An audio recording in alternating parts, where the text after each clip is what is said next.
Alright, y'all, so today I'm gonna do... Welcome back to Crow City Comics, first of all. I gotta get you, like, a normal intro, but...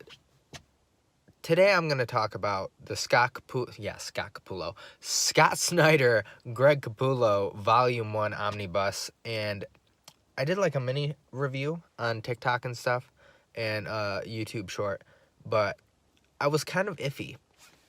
And I explained that it was because the only, like, full run that I've read so far is Grant Morrison's 6-year-long Batman run, which I don't think there's many, like, full 6-year-long stories. So I, like, spoiled myself with that. But as I started going into Volume 2, and I was like, okay, this is just a bunch of arcs. That's what comics are. That's what it's gonna be. So I gotta get used to that now that I'm starting to read more comics. And these arcs are so unique. One, I gotta say, Greg Capullo's art is so awesome. It's so awesome. But the Volume 1 Omnibus starts out with the Court of Owls arc, which is amazing. It's amazing. And one of the most memorable parts of it, one, it's like really a detective story. It's a real detective story. Like, he's looking for clues. He has no idea what's going on and stuff. If I'm doing spoilers, I'm sorry. So just spoiler alert right now. But he's like looking for clues, how this Court of Owls is like coming after him, why this dude is like an undead person and won't die. And it just comes right out the bat. No pun intended. Right off the bat, just cool action. There's a part where he's talking to the mayor, and I can't even remember what they call this guy, but the assassin for the Court of Owls, like, attacks Bruce, and they go flying out the window. It's nuts.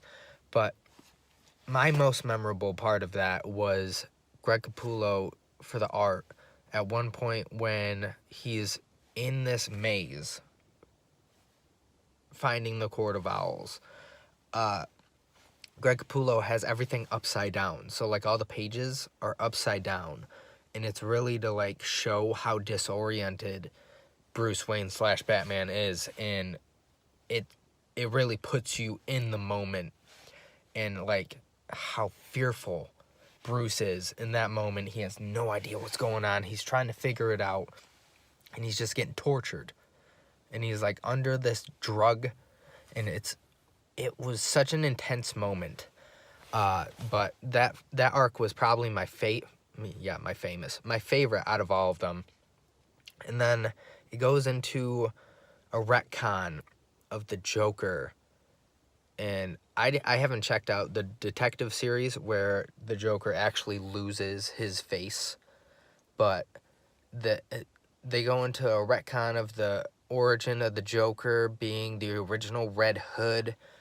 And that's where I was really confused. Is I was like, whoa, this is like years in the past. Is it connected to the Court of Owls? Is it not? But now I know to be like, all right, this probably isn't connected to the last story arc. But that Joker arc was pretty messed up. I remember at one point the Joker tells Harley that it's the best way is cutting off her face. And he's like, it'll be real quick. And then it goes to a red panel. And he talks about how all he saw was red for a while because of the blood in his eyes. Oh, it was dark, real dark. But then it goes to a red panel, like, to show, like, afterwards. But he's like, just kidding. And he put a Red Hood helmet over her. I was like, wow. Joker is a twisted mug.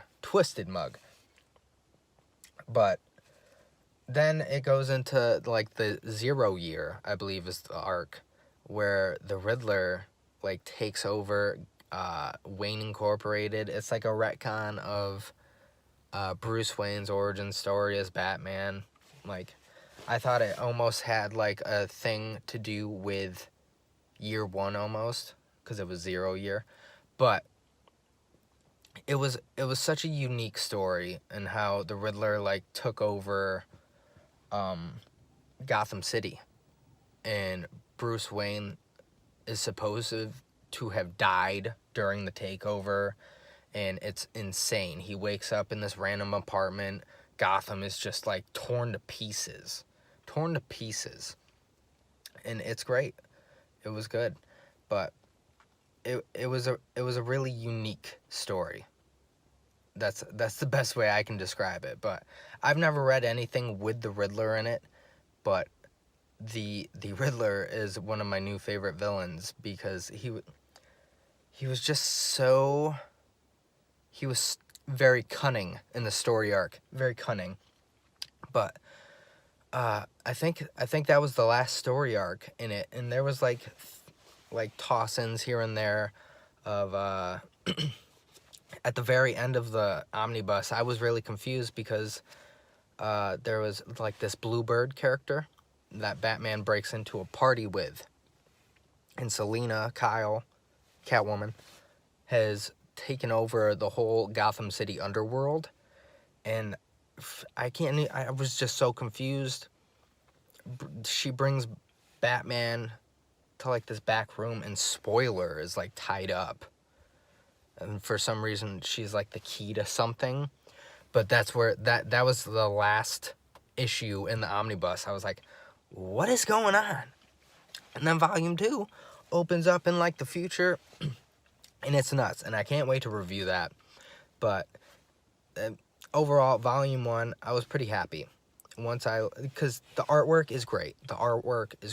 Capullo does most of it. There's some random issues thrown in here and there that he didn't do, but he did most of it. And overall, the artwork is great. Stories are unique.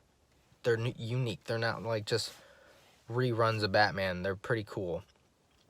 But the Court of Owls, it's so good.